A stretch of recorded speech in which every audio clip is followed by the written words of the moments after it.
Good morning mga ka-farmer. I-update ko kayo sa akin talong. Ito na po. Medyo gumaganda na. Natutuloy na yung mga bulaklak. Pero meron pa rin nung nalalaglag.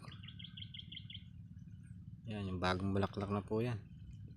Yung mga nauna yan po. Mga laglag po. Nadali po ng insekto.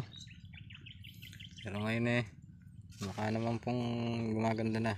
Halos wala na po ako nakakita sa lupa na bulaklak, o baka po wala nang mailaglag. Ano, wala na pong bulaklak na laglag. Sumukay na namumulaklak po uli. Namumuo. Ayan po mga farmer.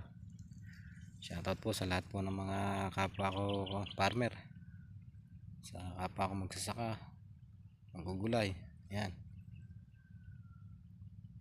sana dire-diretso na ang pagbuko, sana hindi na mapasok ng insekto.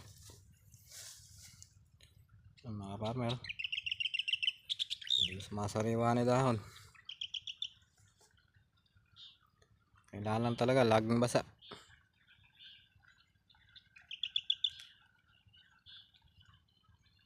Kailangan laging basa sa gulay. Kailangan hindi pa bayaan sa bomba. Hanggang dito na lang mga ka-farmer. Salamat po.